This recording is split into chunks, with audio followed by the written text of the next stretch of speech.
What's up, everyone? Welcome to this day of Philly Sports History for July 1st, 2023. I'm your host, Jim Montgomery, coming at you live from the Comfort Inn Suites in Gap, PA. I want to take a quick minute to say congrats to my boy Mike and his beautiful wife, Monica. It was a great wedding, great couple. I wish you guys the best of luck. Good time was had the entire day yesterday, and it's just a good time, good to see them get married, and just I wish you guys the best of luck. All right, Phillies lost a tough one to the Nationals 2-1. Offense just couldn't really get much going. I think the big takeaway from this game is that Sanchez is likely now our number 5 starter, which I'm okay with. This is like 3 starts in a row where he's really fit himself in and has done well. And I mean, that's going to be huge for the bullpen going forward. He went 6 innings, gave up 1 run, and just looks solid. It just seems like he's able to just go out there and eat innings, which is great. So we'd like to see that and keep that going. The Braves, though, man, they're red hot. I mean, they beat the Marlins last night, and I mean, they came in red hot, both of them, and they just trounced the Marlins. So the Braves at some point have to cool off. And again, the Phillies, because they're not winning every night, they're still dropping games. Like, it's crazy that they are 11 games out as hot as the Phillies have been. Like, they've actually lost ground. But they're back at it this afternoon against the Nationals. We'll see what happens. No real big news from the Flyers. Danny Briere still working the phone. There's a lot, I guess, going on behind the scenes, but overall, I think as it's starting to digest a little bit, a great 2 days worth of the draft. I know there's still some big moves still to start this rebuild up, but I think that's a good start for him. All right, Sixers news, and again, this is as the Sixers turn. We've been following this now. Apparently, James Harden is upset. And that's why he wants to be traded from the Sixers. And I'm just not buying it, but he's upset at the way the Sixers handled his whole free agency, which I don't know. I mean, I think ultimately what it happens, he's butthurt because he thought they were going to give him more money than he did. Now they fired, which I don't know if it's necessarily a bad thing they fired Doc Rivers, but I think he's a little butthurt. I think he is overvaluing himself, and now the only way he's going to be able to do it is with a sign and trade. I think somebody would have given him money, but because it wasn't the Sixers, I don't know. It's just a mess. But you know what? That's fine. Be hurt. Be upset. He wants to go to the Clippers. I know that from what I'm seeing and hearing, Paul George and Kawhi Leonard will not be a part of that trade. The Clippers are actually trying to put together their own big 3 with Harden, which I don't care where he goes. Perfectly fine with that. Just I hope the Sixers don't mess this up. I feel like you can't take on a contract that's a long term. Like if you get a expiring contract, whatever, and like I think even if you take a step back this year to set yourself up for free agency next year, you have Toby coming off the books, you have whatever James Harden money. You can't hamstring yourself with a bad contract. So I'm anxious to see what happens. And if they're not going to get a player that are a long-term solution in a trade with Harden, I'm fine with just let's get the contract and set yourself up for free agency moving forward. Basically do like a little mini tank for next year. I also did see the Sixers are not extending Maxey yet. And I think I'm okay with that. I think you need to figure out what sort of the team makeup is going to be this year moving forward. But he remains a big part of their long-term future. So I'm okay with them holding on to see where sort of the chips fall and they go from there. But, yeah, so James Harden is upset. But sorry, bud. All right, today we're going to go back to 1951, July 1st, 1951. The Brooklyn Dodgers beat the Phillies 2-0. Pee Wee Reese hit a 2-run triple to knock in the Dodgers' only 2 runs. Phillies pitchers Russ Meyer and Jim Constantine, that was the only hit they gave up. They one hit the Dodgers and they still lost. So it's very hard to one hit a team and still lose. The offense just couldn't get it going, much like the Phillies last night couldn't get it going. But that 1951 team was just very disappointing because they had just the Whiz Kids had won the pennant the week before or the year before, and it was just 51 was just a very, very disappointing year for the Phillies. I think they finished in fourth place. Just the expectations were high. Young team coming off the pennant, and they just couldn't get it done. But on this day in 1951, the Phillies, Russ Meyer and Jim Constantine, one hit the Dodgers, and the Phillies still lost 2-0. Excuse me. All right, it is now July. We've been looking forward to this. I'm excited to get this thing kicked off. It's the Philly Sports Most Lovable Losers Tournament.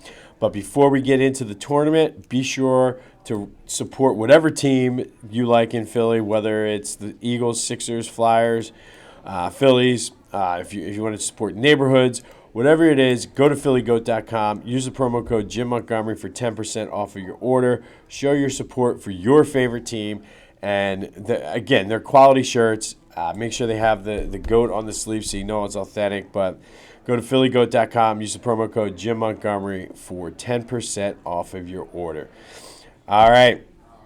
So before we get into the first matchup, quick kind of rundown. If you haven't listened to the Back to the Future yet, I'll give you more details there. But basically what I did was I saw a question on Barstool Philly, and basically it was, who's your favorite Philly sports team to not win a championship? And it got me thinking, and I figured, you know what, this would be a fun thing to do in July when there's not much going on. It's just the Phils right now. So what I did, all the teams that were runners-up for each of the teams, the four teams, they got the top seeds. So that's why you'll see teams that lost the Stanley Cup, NBA Finals, Super Bowl, World Series, they're the top seeds. And then from there, I went with playoff teams. And like our favorite playoff teams that maybe could have done well, maybe just underachieved. So that's what filled out the rest of the bracket. The one exception is the 1964 Phillies. They're the only team in the tournament that did not make the playoffs. But basically what we're going to do is each bracket, you got the Eagles bracket, Phillies bracket, Sixers, Flyers bracket. Just going to go through the matchups one a day for the month of July.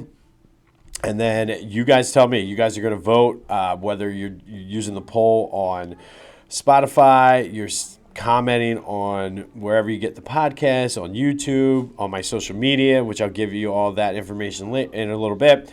Send me a text message, smoke signal. I don't care. Just get the vote in. At the end of the day, I'll tally it up, and then whoever wins, they move on. So the criteria, that's basically up to you, and that's why I kind of wanted to make this more fun and interactive. You could be the talent level of the team. It could be how much they disappointed. Like the 64 Phillies was just a huge disappointment. And then you got the intangibles, like how much they captivated the regions. We've talked a lot about like that 0-1 Sixers team that just everybody was on them. How lovable they were. I know there's certain teams that they won, but they don't connect with the fans. And then you have like the 2017 Eagles who won the Super Bowl, but everybody loved them. They just had a great personality, Kelsey's speech and all that. Were the teams over or underachievers? You use your own criteria. I'm going to give you as much background on the teams as I can, and then you guys do the vote.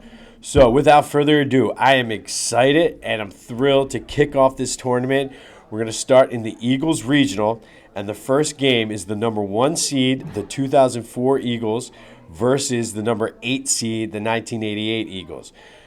2004 team, that's the team that went 13-3. Really, they went 13-1, and then just benched everybody for the last 2 games. That's why it's 13-3.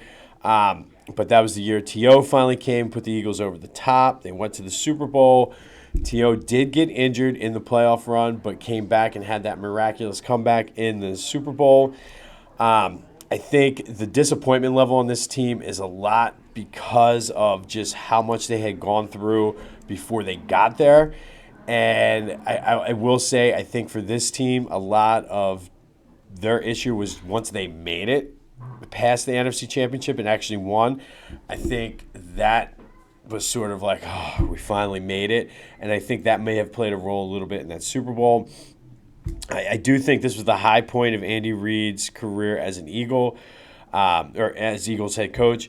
But the 2004 team, high level, in my opinion, high level disappointment. Really, really wanted them to finally get over the hump and really win. But because of just the expectations and everything, that's why they were the 1 seed. However, this is an interesting matchup because the 1988 Eagles is an 8 seed. I think they might be a little underrated, but they were up and coming at the time. They finished 10-6. They got hot late, and I think that's important to know. They went 6-2 over their last 8. Overtook the Giants for the division. We talked about that yesterday. And I think of all of the Buddy Ryan teams, the 88 team had the best chance to win the Super Bowl, and then they got screwed because of the fog. Randall had a monster game.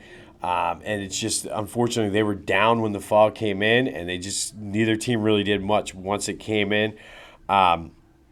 This team, I will say, they were obviously they were the last team in on the Eagles bracket. They beat out some of Chip Kelly's playoff teams, the 2013 and 2014 teams. They also beat out the 2001 team that went McNabb's first trip to the NFC Championship game.